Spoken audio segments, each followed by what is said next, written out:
Hello मेरे प्यारे विद्यार्थियों, आपका अपना channel reading time A satisfactory solution of GK में एक बार फिर से आप लोग का स्वागत करते हैं। तो आप लोग के लिए आज जो हम लोग नया सेट प्रैक्टिस देखेंगे और वो जो हो जाएगा इडुटेरिया बिहार एसएससी का प्रैक्टिस सेट है। अब आज जो है सेट नंबर 1 देखेंगे और कौटिल्या जीएस क्राउन पब्लिकेशन का और खान सर का भी सेट प्रैक्टिस सेट बाकी है, तो वो भी हम थोड़ा आप लोग को प्रोवाइड करा देंगे ताकि आप लोग को दिमाग जो है बोर ना हो एक ही सेट लगाते लगाते। तो चलिए आज का पहला क्वेश्चन इसमें देखते हैं। यूनिटेरिया में क्या दिया है, इसमें दिया है कि भारत में कह रहा है कि उच्च न्यायालय के न्यायाधीशों का पद की शपथ कौन दिलाता है। क्वेश्चन कर रहा है कि भारत में उच्च न्यायालय के न्यायाधीशों की जो पद होता है उसका शपथ कौन दिलाता है।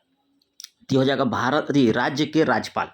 राज्य के राज्यपाल जो है उच्च न्यायालय के न्यायाधीश के जो पद है उसका शपथ दिलाता है। अनुच्छेद याद रखिएगा कि अनुच्छेद 219 के तहत, ठीक है, अनुच्छेद 219 के तहत जो है उच्च न्यायालय के न्यायाधीश को जो है राज्य के राज्यपाल के द्वारा पद की शपथ दिलाई जाती है। चलिए नेक्स्ट क्वेश्चन की बात करेंगे। यहाँ पे दिया है कि राष्ट्रपति और उपराष्ट्रपति के चुनाव से संबंधित चुनावों का विवाद का निपटारा कौन करता है। तो ये आपको किया जाता है भारत के सर्वोच्च न्यायालय के द्वारा। राष्ट्रपति और उपराष्ट्रपति के जो चुनाव में जो विवाद होगा उसको सुलझाने के लिए जो है भारत का सर्वोच्च न्यायालय है। अब किस अनुच्छेद के तहत, तो अनुच्छेद 71 के तहत, याद रखिएगा अनुच्छेद 71 के तहत जो है भारत का सर्वोच्च न्यायालय ने उपराष्ट्रपति राष्ट्रपति के चुनाव से संबंध में विवादों का निपटारा करता है। अब इसका फैसला जो होता है अंतिम माना जाता है। तो अनुच्छेद 71 याद रखिएगा। नेक्स्ट क्वेश्चन की बात करेंगे कि भारत के कह रहा है कि संविधान में कल्याणकारी राज्यों का आदर्श निहित है। तो ये हो जाएगा आपको राज्य के नीति निर्देशक तत्व में। और राज्य का नीति निर्देशक तत्व याद रखिएगा कि यह भाग 4 में है। किस में है, यह आपका भाग 4 में पड़ता है। और अनुच्छेद पूछेगा तो अनुच्छेद आपका हो जाएगा 36 से लेकर 51 तक, ठीक है, याद रखिएगा 36 से 51 तक। अब ये जो है आपको आयरलैंड के संविधान से लिया गया है। राज्य का नीति निर्देशक तत्व जो है ये आपको आयरलैंड के संविधान से लिया गया है। अब आयरलैंड का जो संविधान है वो आपको स्पेन से लिया गया था। आयरलैंड जो लिया था ये राज्य का नीति निर्देशक तत्व वो स्पेन से लिया गया और भारत जो लिया है वो आयरलैंड से लिया है। तो याद रखिएगा कि भाग 4 और अनुच्छेद 36 से 51। चलिए नेक्स्ट क्वेश्चन की बात करेंगे। कह रहा है कि भारत में मताधिकार और निर्वाचित होने का अधिकार है। कह रहा है कि भारत में मताधिकार और निर्वाचित होने का जो अधिकार है ये आपको संवैधानिक अधिकार है। याद रखिएगा ऑप्शन डी यहाँ पे राइट हो जाएगा, संवैधानिक अधिकार है। अनुच्छेद 326 के तहत याद रखिएगा कि सार्वजनिक वयस्क मताधिकार का प्रावधान किया गया है, ठीक है, अनुच्छेद 326 के तहत। नेक्स्ट क्वेश्चन दिया यहाँ पे कि निम्नलिखित में से कह रहा है कि कौन सिविल सेवा बोर्ड के पदेन अध्यक्ष होते हैं। तो सिविल सेवा बोर्ड के अध्यक्ष पूछ रहा है तो हो जाएगा आपको कैबिनेट सचिव। कैबिनेट सचिव जो होता है सिविल सेवा बोर्ड के अध्यक्ष आपका होता है। अब कैबिनेट सचिव जो है भारत के सर्वोच्च कार्यकारी अधिकारी भी होता है, याद रखिएगा। चलिए नेक्स्ट क्वेश्चन की बात करेंगे कि कह रहा है कि लोकसभा के अध्यक्ष पद को हटाया जा सकता है। लोकसभा के अध्यक्ष को कह रहा है कि पद से हटाया जा सकता है। तो ये आपको किया जाएगा कि लोकसभा के सभी सदस्यों के बहुमत से पारित प्रस्ताव के द्वारा। तो ऑप्शन डी यहाँ पे आपका राइट हो जाएगा कि जो लोकसभा के जो सभी सदस्य के बहुमत से पारित अगर प्रस्ताव हो जाता है तो लोकसभा के अध्यक्ष को पद से हटाया जा सकता है या हटा दिया जाएगा। नेक्स्ट क्वेश्चन यहाँ पे दिया है 7 नंबर कह रहा है कि भारत का कह रहा है कि संविधान गणतंत्रात्मक है, क्यों है। तो इसका कारण हो जाता है कि कोई वंशोगत शासक यहाँ पे नहीं निवास करता। आदि वंशोगत शासक जो यहाँ पे कोई शासक नहीं करता है, इसीलिए जो कह रहा है कि भारत का जो संविधान है वह गणतंत्रात्मक है। चलिए नेक्स्ट क्वेश्चन यहाँ पे दिया है कि गांधी को चंपारण आने का आमंत्रण किसने दिया था। तो ये आपको दिया गया था राजकुमार शुक्ल के द्वारा। गांधी को चंपारण आने का आमंत्रण जो है राजकुमार शुक्ल के द्वारा दिया गया 1916 में। याद रखिएगा 1916 ईस्वी में कांग्रेस के लखनऊ अधिवेशन में बिहार में काफ़ी संख्या में प्रतिनिधित्व शामिल हुए थे और इन्हीं में चंपारण के राजकुमार शुक्ल भी थे। जो स्वयं तीन कटिया व्यवस्था यानी कि नील की खेती के अंतर्गत उत्पीड़न का शिकार थे। और राजकुमार शुक्ल के आमंत्रण पर ही गांधी जी चंपारण आने और स्थिति का अध्ययन करने को सहमत हुए थे। याद रखिएगा 1916 ईस्वी। 1913 ईस्वी में कहा है कि पटना में इंसुलिन समिति की एक शाखा की स्थापना किसने की थी। कहा है कि 1913 ईस्वी में पटना में इंसुलिन समिति की एक शाखा की स्थापना किसने किया था। तो यह किया गया था सचिंद्रनाथ सन्याल के द्वारा। किसके द्वारा? तो सचिंद्रनाथ सन्याल के द्वारा किया गया था। चलिए नेक्स्ट क्वेश्चन की बात करेंगे यहाँ पे कि बिहार का पहला रामसर स्थल कौन सा है। तो बिहार का पहला रामसर स्थल पूछ रहा है तो हो जाएगा आपको कांवर झील। ये बेगूसराय में है, याद रखिएगा। कांवर झील कहाँ है आपका? तो यह हो जाएगा पड़ेगा आपका बेगूसराय में। अगर 16 वर्ग किलोमीटर तक यह फैला हुआ है, याद रखिएगा 16 वर्ग किलोमीटर तक यह फैला हुआ है। कौन सा है? बिहार का पहला रामसर स्थल कांवर झील। नेक्स्ट क्वेश्चन दिया है कि निम्नलिखित में से करा है कि कौन सा सभ्यता अपने नगर नियोजन के लिए प्रसिद्ध थी। तो ये आपको हो जाएगा सिंधु घाटी सभ्यता जो है आपको नगर नियोजन के लिए प्रसिद्ध थी। और सिंधु सभ्यता की खोज याद रखिएगा कि 1921 ईस्वी में जो है राय बहादुर, ठीक है, राय बहादुर दयाराम साहनी के द्वारा जो है किया गया था। नेक्स्ट क्वेश्चन दिया है कि प्राचीन भारत के करा कि प्रसिद्ध शासक जिसने अपने जीवन के अंतिम दिनों में करा कि जैन धर्म को अपना लिया था। ठीक है, तो इसमें आप टिक कीजिएगा, हो जाएगा चंद्रगुप्त मौर्य। चंद्रगुप्त मौर्य जो था भारत के प्रसिद्ध शासक था जिसने अपने जीवन का अंतिम दिनों में जैन धर्म को अपना लिया था। नेक्स्ट क्वेश्चन दिया है कि निम्नलिखित में से कराए कि कौन सी कला ग्रीक बौद्ध कला के नाम से भी जाना जाता है। तो ये आपको जाना जाता है गंधार कला। गंधार कला को जो है ग्रीक बौद्ध कला के नाम से भी जाना जाता है। नेक्स्ट क्वेश्चन दिया है कि सर्वप्रथम करा है कि दिल्ली के अमीरों का दमन, ठीक है, किस शासक के द्वारा किया गया था। क्वेश्चन करा है कि सर्वप्रथम दिल्ली के अमीरों का दमन जो है करा है कि निम्नलिखित में से किस शासक के द्वारा किया गया था। तो ये किया गया था आपको इल्तुतमिश के द्वारा। सर्वप्रथम याद रखिएगा कि सर्वप्रथम दिल्ली के जो अमीरों का दमन जो है वह किस शासक के द्वारा किया गया। तो यह इल्तुतमिश के द्वारा किया गया था। इल्तुतमिश के द्वारा बहुत महत्वपूर्ण कार्य किया गया है। क्या? सर्वप्रथम दिल्ली पर अमीरों का दमन किया गया। दूसरा याद रखिए कुतुब मीनार का निर्माण को पूर्ण कराया था। कुतुब मीनार का जो निर्माण था उसको पूर्ण करवाया। फिर इक्ता प्रणाली भी इल्तुतमिश के द्वारा चलाया गया था। याद रखिएगा इक्ता प्रणाली इल्तुतमिश के द्वारा चलाया गया। और 40 गुलाम सरदारों का संगठन बनाया जिसने तुर्कान ए चिहलगानी के नाम से जाना जाता था। तो यह सब था इल्तुतमिश के महत्वपूर्ण कार्य। चलिए नेक्स्ट क्वेश्चन दिया है कि द्वितीय अंगाल मैसूर युद्ध के समय भारत का गवर्नर जनरल कौन था। तो ये आपको वारेन हेस्टिंग था। कौन था? वारेन हेस्टिंग जो था द्वितीय अंगाल मैसूर युद्ध के दौरान जो है भारत का गवर्नर था। और द्वितीय अंगाल मैसूर युद्ध जो याद रखिएगा कि हुआ था 1780 से लेकर 1784 ईस्वी के बीच हुआ था। और 1784 ईस्वी में मैंगलोर की संधि के द्वारा जो है द्वितीय अंगाल मैसूर युद्ध की समाप्ति हुआ था। किस संधि? तो 1784 ईस्वी में मैंगलोर के संधि के द्वारा द्वितीय विश्व युद्ध अंगाल मैसूर युद्ध कब हुआ? तो 1780 से 84 के बीच हुआ।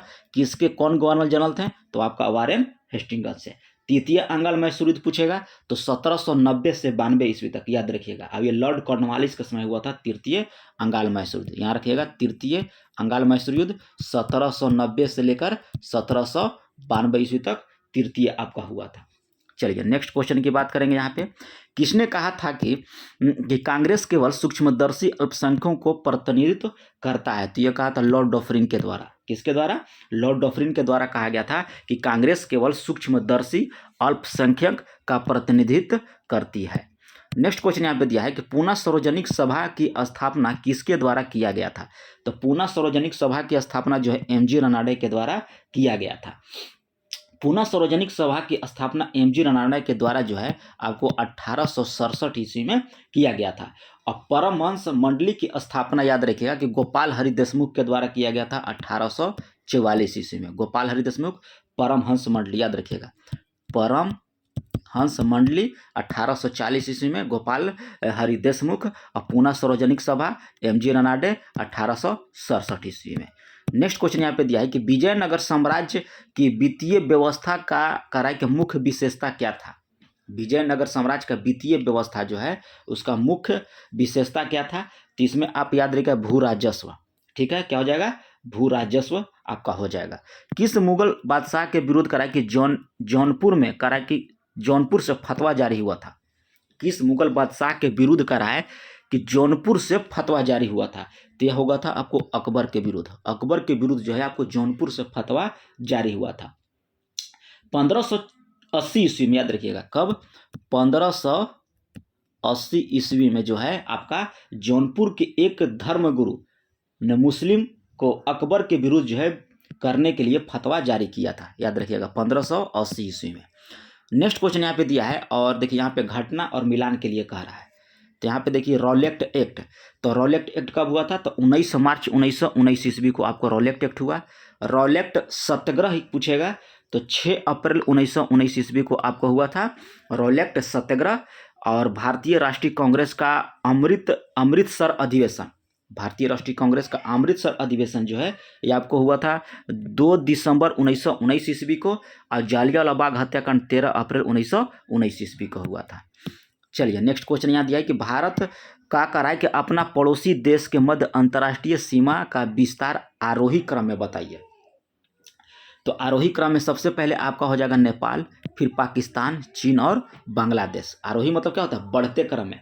तो नेपाल के साथ कितना है, तो 1751। याद रखिएगा 1751 किलोमीटर दूर जो है इसका मतलब क्षेत्र लगता है। ठीक है, और पाकिस्तान के साथ याद रखिएगा आपको 3323।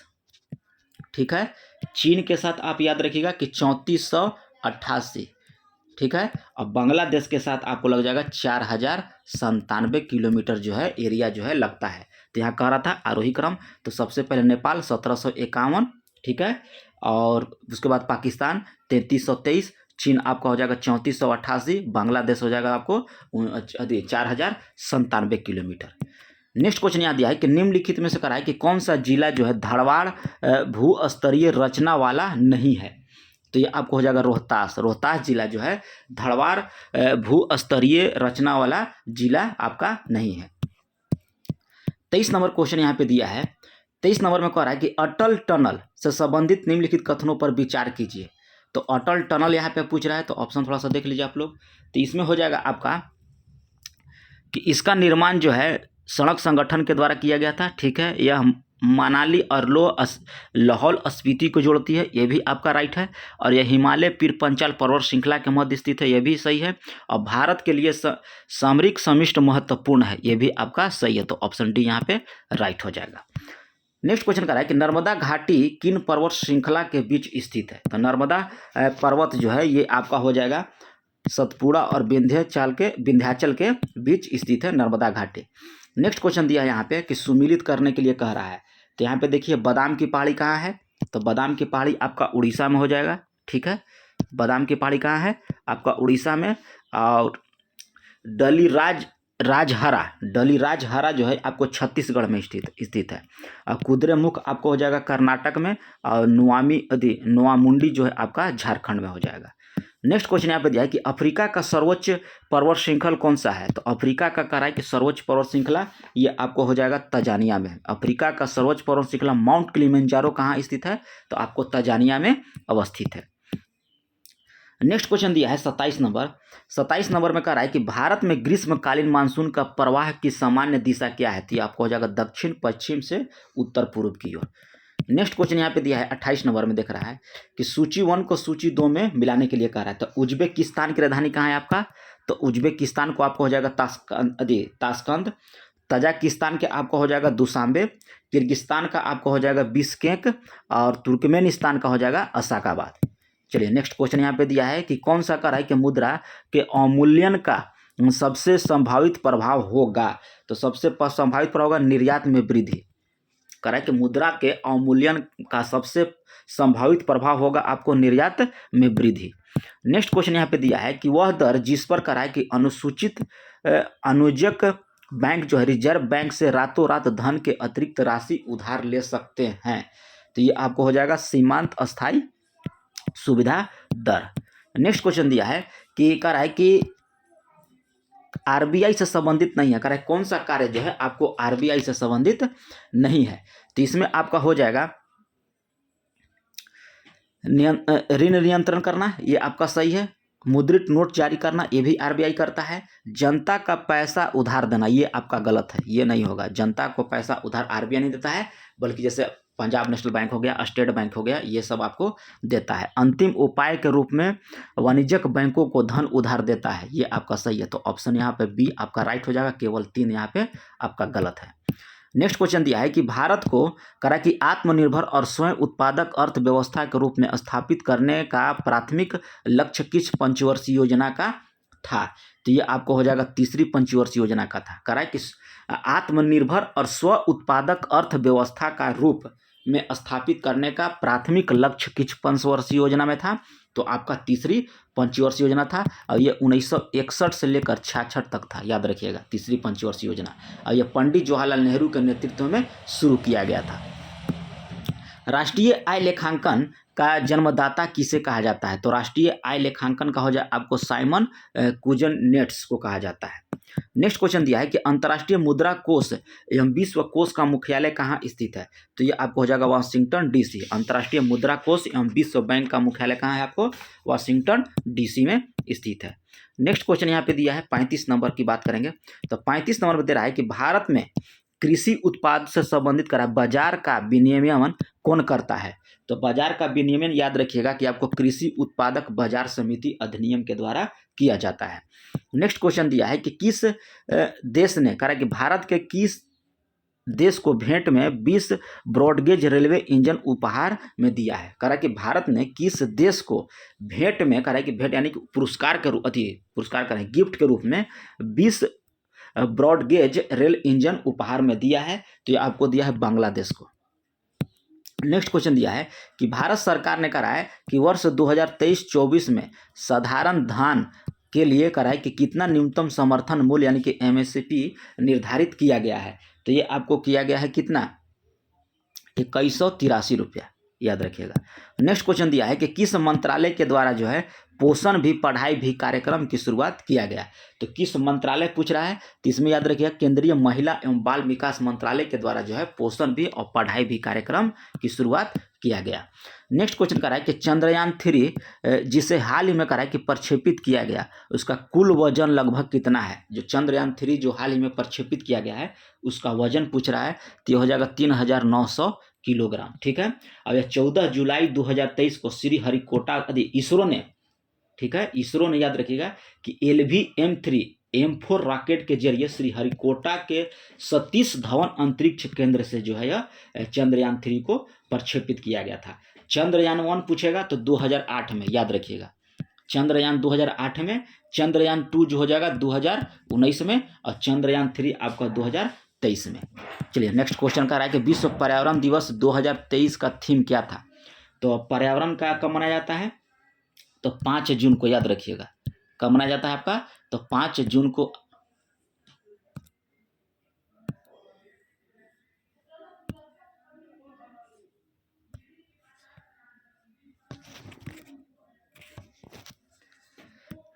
थोड़ा सा ये हो गया था, थोड़ा सा देख लीजिए।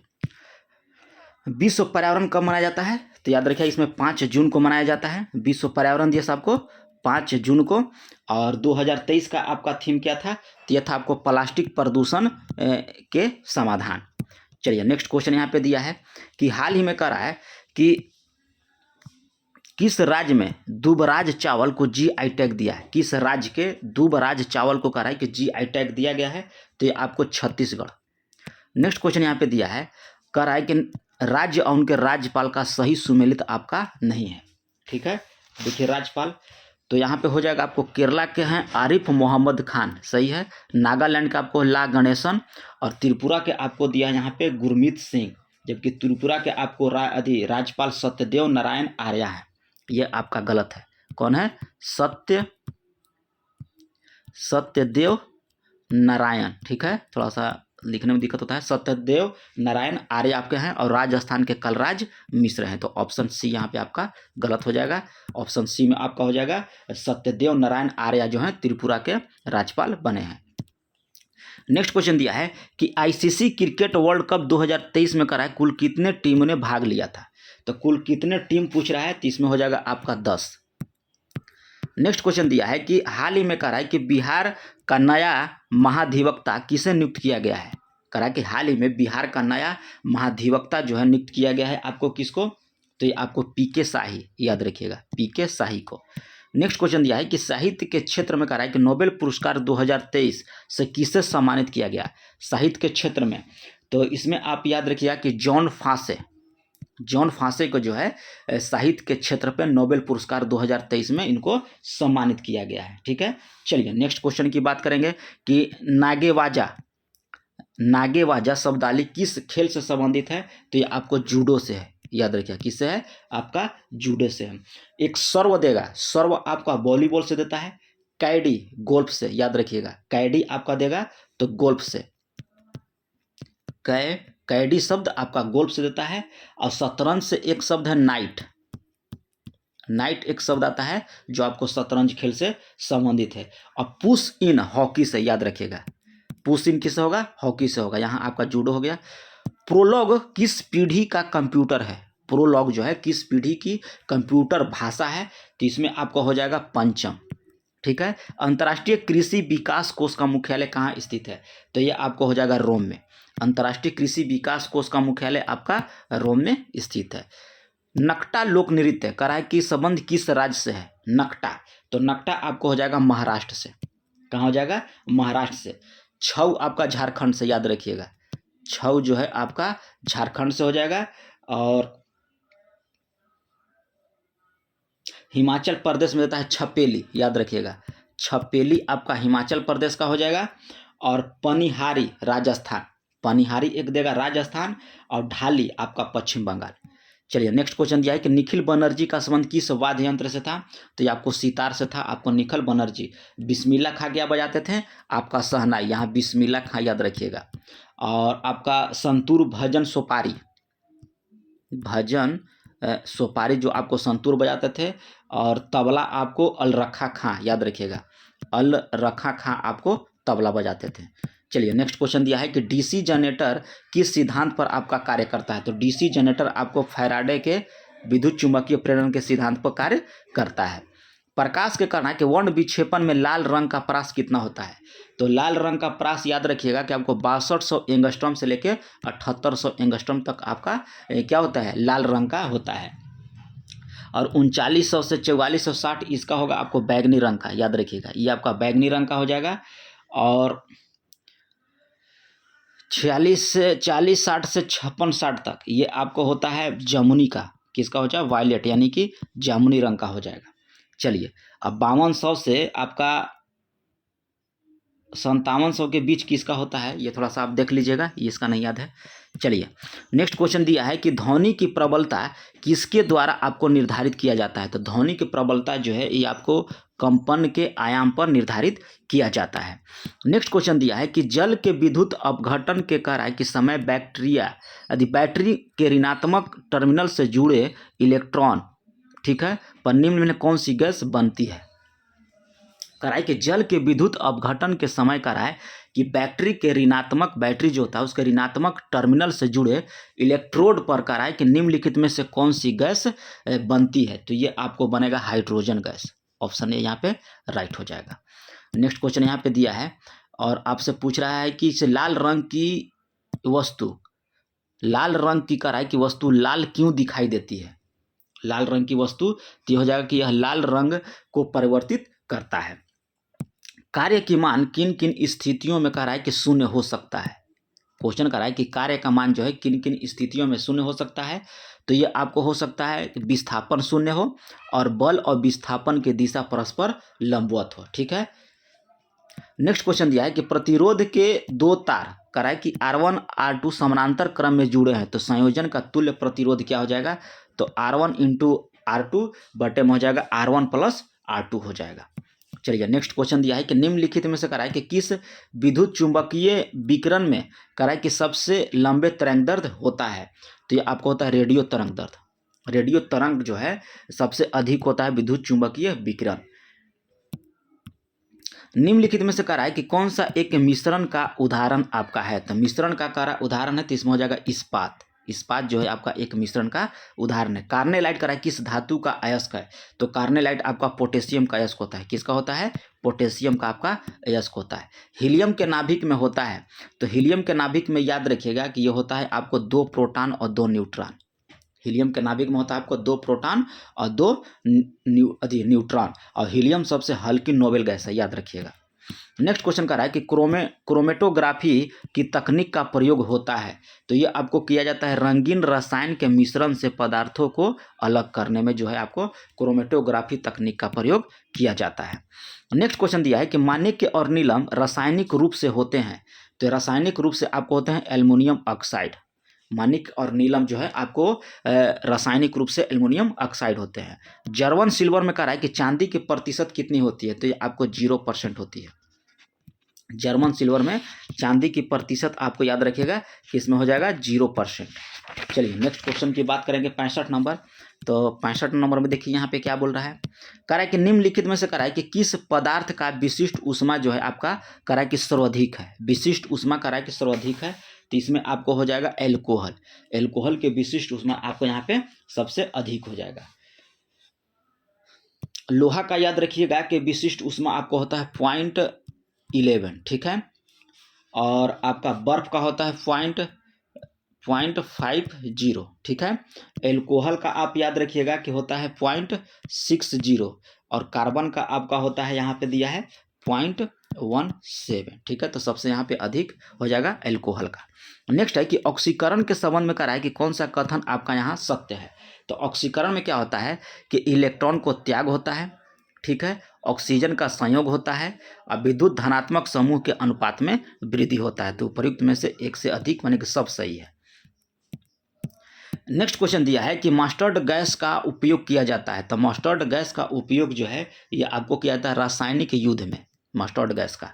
नेक्स्ट क्वेश्चन दिया है कि एक विस्फोटक कह रहा है कि इसमें नहीं है। विस्फोटक आपका पूछ रहा है कि नहीं है, तो इसमें हो जाएगा नाइट्रोक्लोरोफॉर्म आपका विस्फोटक नहीं है। पृथ्वी पर कह रहा है कि सबसे पुराना जीव कौन सा है। तो पृथ्वी पर सबसे पुराना जीव आपको नीलहरित शैवाल होता है। ऑप्शन ए यहाँ पे राइट हो जाएगा, नीलहरित शैवाल।